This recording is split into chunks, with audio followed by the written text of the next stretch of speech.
Hello and welcome to code with RSV. आज की video में हम बात करेंगे टाइप कन्वर्जन के बारे में। हम देखेंगे कि सी शार्प में कैसे हम इम्प्लिसिटली या एक्सप्लिसिटली टाइप्स को एक से दूसरे में कन्वर्ट कर सकते हैं। तो इस वीडियो में हम पार्स, ट्राई पार्स, कन्वर्ट इन चीज़ों के बारे में बात नहीं करेंगे। हम सिंपली दो तरीके के कन्वर्जन होते हैं, जो इम्प्लिसिट कन्वर्जन और एक्सप्लिसिट कन्वर्जन, इनके बारे में बात करेंगे। तो सबसे पहले सी शार्प में इनबिल्ट हमें कन्वर्जन्स मिलते हैं न्यूमेरिकल टाइप्स में, जैसे कि बाइट, इंटीजर, लॉन्ग, डबल। इन सब के बीच में मैं डेटा एक टाइप से दूसरे टाइप में या तो इम्प्लिसिटली या एक्सप्लिसिटली कास्ट कर सकता हूँ। तो सबसे पहले देखते हैं कि इम्प्लिसिट कन्वर्जन किन टाइप्स के बीच में होता है। तो इस एग्जाम्पल में मैं यहाँ पे जैसे कि एक बनाता हूँ बाइट बी, इसकी वैल्यू मैं रख देता हूँ कुछ भी, जैसे 23। इसके बाद मैं एक इंट बनाता हूँ अगर आई, और इसमें मैं चाहूँ तो बी को इस तरीके से असाइन कर सकता हूँ। इसको कहते हैं इम्प्लिसिट कास्टिंग, क्योंकि बी डाटा टाइप आई से छोटा है। इसकी रेंज होती है 127 तक और इंटीजर की रेंज होती है 2⁻31 तक। तो मैं बाइट टाइप को इंट में डायरेक्टली कन्वर्ट कर सकता हूँ, क्योंकि इस केस में मेरा डेटा लॉस होने के कोई चांस नहीं है। तो सी शार्प लैंग्वेज मुझे अलाउ करता है कि मुझे यहाँ पे स्टेट नहीं करना पड़ रहा कि मैं कन्वर्ट करना चाहता हूँ। ये टाइप के कन्वर्जन को कहते हैं इम्प्लिसिट कन्वर्जन, यानी कि मुझे अलग से स्पेसिफाई नहीं करना पड़ रहा कि मैं कन्वर्जन करना चाहता हूँ, पर कन्वर्जन अपने आप हो जा रही है। सिमिलरली मैं अगर लॉन्ग की बात करूं तो लॉन्ग एक वेरिएबल लेके मैं उसके अंदर आई डाल सकता हूं। अगर मैं डबल की भी बात करूं तो डबल के अंदर मैं लॉन्ग भी डाल सकता हूं। तो ये टाइप्स एक से बड़ा दूसरा होता चला जा रहा है, इसलिए इम्प्लिसिट कन्वर्जन पॉसिबल है। अगर यहीं पे मैं ये ट्राई करूं कि वापस बाइट एक B1 लेके और उसके अंदर मैं L डालना चाहूँ, तो ये यहाँ पे मुझे एरर थ्रो करेगा कि इम्प्लिसिटली मैं लॉन्ग से बाइट में कन्वर्ट नहीं कर सकता हूँ, मुझे ये चीज़ एक्सप्लिसिटली स्टेट करनी पड़ेगी।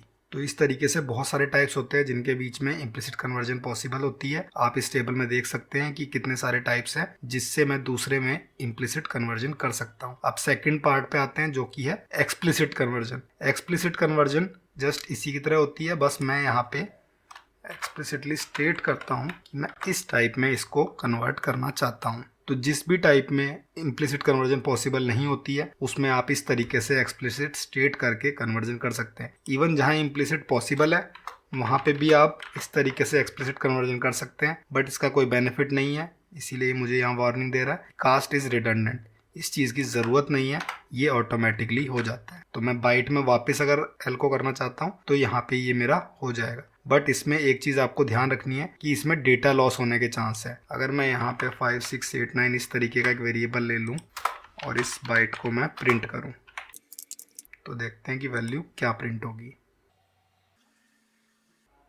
तो जैसा कि आप देख सकते हैं कि वैल्यू एक्चुअली 5, 6, 8, 9 थी, बट 57 प्रिंट हुई। तो इसे कहते हैं डेटा लॉस। बेसिकली मैंने जो बाइट लिया जिसमें मैंने कन्वर्ट किया वो इतनी बड़ी वैल्यू होल्ड नहीं कर सकता था, तो इस केस में मेरा डेटा लॉस हो गया। तो कभी भी आपको एक्सप्लिसिट कास्ट करने से पहले ये चीज़ ध्यान रखनी है कि आपका एक्सप्लिसिट कास्टिंग में डेटा लॉस हो सकता है अगर एक्चुअल वैल्यू हमारे टारगेट टाइप से ज़्यादा बड़ी हुई तो ये होती है सी शार्प में इम्प्लिसिट और एक्सप्लिसिट कास्टिंग। अब हम इसके एग्जांपल देखते हैं अपने कस्टम क्लासेस के थ्रू। तो मैं यहाँ पे कुछ क्लासेस क्रिएट कर देता हूँ। तो मैंने यहाँ पे 3 क्लास बनाई हैं, एक बेस क्लास और उसकी 2 चाइल्ड क्लासेस। अब हम इनके एग्जांपल से देखेंगे कि इनमें इम्प्लिसिट और एक्सप्लिसिट कन्वर्जन कैसे वर्क करता है। तो मैं ये चीज़ें यहाँ से हटा देता हूँ और हम एक ऑब्जेक्ट बनाते हैं बेस बी और एक ऑब्जेक्ट चाइल्ड के लिए, इसका नाम रख देते हैं C1 और दूसरा चाइल्ड हमारा child2 C2। तो मैंने यहाँ पे ये 3 ऑब्जेक्ट्स बनाए हैं। अब मैं देखता हूँ कि एक से दूसरे में कन्वर्जन कैसे पॉसिबल हो सकती है। तो मैं अगर B के अंदर C1 को स्टोर करना चाहूँ तो मेरी यहाँ पे ये इम्प्लिसिट कन्वर्जन पॉसिबल हो रही है। यहाँ पे मुझे कोई एरर नहीं आ रही है। अगर मैं इवन इसको रन करके देखूँ तो कोई इशू नहीं है। बट मैं सेम इसको अगर वापस कास्ट करूं C1 इक्वल टू B, तो यहाँ पे ये मुझे एरर देगा अगेन कि इम्प्लिसिटली मैं बेस टाइप से चाइल्ड में कास्ट नहीं कर सकता हूँ। इवन दो मैंने B में जो वैल्यू असाइन की है वो C1 ही है, वो एक चाइल्ड टाइप ही मैंने असाइन किया है, स्टिल मैं वापस कास्ट नहीं कर पा रहा हूँ। मुझे यहाँ पे एक्सप्लिसिट कास्टिंग स्टेट करनी पड़ेगी child1 अब जाके मैं इसको कास्ट कर पाऊंगा। तो ऐसा क्यों हो रहा है, मुझे एक्सप्लिसिटली कास्ट क्यों करना पड़ रहा है? इसका सबसे मेन रीज़न है कि यहाँ पे ये ऑब्जेक्ट बेस क्लास का डायरेक्ट अगर होता, अगर ये इस तरीके से होता तो एक्सप्लिसिट कास्टिंग करने के बाद मेरे पास यहाँ पे एरर आती। यहाँ पे एक्सेप्शन थ्रो हुई है कि बेस टाइप को चाइल्ड में कास्ट नहीं किया जा सकता। तो यहाँ पे इसीलिए मुझे एक्सप्लिसिटली स्टेट करना पड़ा, क्योंकि एक पॉसिबिलिटी है, एक ऐसा सिनेरियो बन सकता है जिससे हमारे कोड में एक्सेप्शन आए। तो ऐसा कभी भी केस होता है कि एक्सेप्शन आए, तो उसके लिए कोड ये चाहता है कि आप एक्सप्लिसिटली स्टेट करें कि आप ये ऑपरेशन करना चाहते हैं, ना कि आपको डायरेक्टली अलाउ किया जाए। तो अगला क्वेश्चन आता है कि मैं इससे सेफ कास्टिंग कैसे कर सकता हूँ? इस तरीके की एरर एक्चुअली मुझे अगर एक्सप्लिसिट कास्टिंग करनी हो तो कैसे प्रिवेंट कर सकता हूँ? तो उसके लिए एक तरीका होता है कि मैं ये ना यूज करके यहाँ पे एज यूज करूं, और यहाँ पे अगर मैं इसको ब्रेक पॉइंट लगा के रन करता हूं तो आप देखेंगे कोई एक्सेप्शन नहीं आई, बस मेरा यहाँ C1 जो है उसके अंदर वैल्यू नल है। तो एज से कास्ट करने में ये मुझे एक बेनिफिट होता है कि मेरे पास वैल्यू मैक्सिमम नल आ जाएगी, बट कभी भी ऐसा नहीं होगा कि मेरा कन्वर्जन एक्सेप्शन थ्रो कर दे।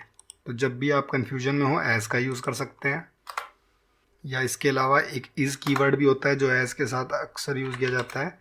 इफ C1 इज चाइल्ड 1, अगर C1 चाइल्ड 1 टाइप का है तो ही मुझे कास्ट करना है। मैं इस तरीके से भी कर सकता हूँ। इससे हो जाता है कि आपने कन्वर्ट तभी करना है जब आप कंफर्म कर लें कि आपके पास जो ऑब्जेक्ट आ रहा है वो चाइल्ड 1 टाइप का है। सॉरी, यहाँ पे मैं 20 स्पेस, हम बी को चेक करेंगे कि बी अगर चाइल्ड 1 टाइप का है तो ही मैं बी को कास्ट करूँ। अब यहाँ पे मुझे एज यूज करने की जरूरत नहीं है, मैं चाहूँ तो कर भी सकता हूँ, बट अदरवाइज यहाँ पे डायरेक्टली मैं चाइल्ड 1 को एक्सप्लिसिटली कास्ट भी कर सकता हूँ, क्योंकि ऑलरेडी मेरा चेक ऊपर लगा हुआ है कि ये इसी टाइप का है जो मैं एक्सपेक्ट कर रहा हूँ। तो ये होती है C# में इम्प्लिसिट और एक्सप्लिसिट कास्टिंग। हमने देखा कि कैसे न्यूमेरिकल टाइप्स में C# हमें इनबिल्ट कन्वर्जन देता है। हम इम्प्लिसिट कास्टिंग भी कर सकते हैं, हम एक्सप्लिसिट कास्टिंग भी कर सकते हैं। और उसके अलावा हमारी अपने कुछ क्लासेस हैं, उनके ऑब्जेक्ट्स में अगर पेरेंट चाइल्ड की रिलेशनशिप है तो हम उनमें भी एक टाइप से दूसरे टाइप में इम्प्लिसिट और एक्सप्लिसिट कन्वर्जन कर सकते हैं।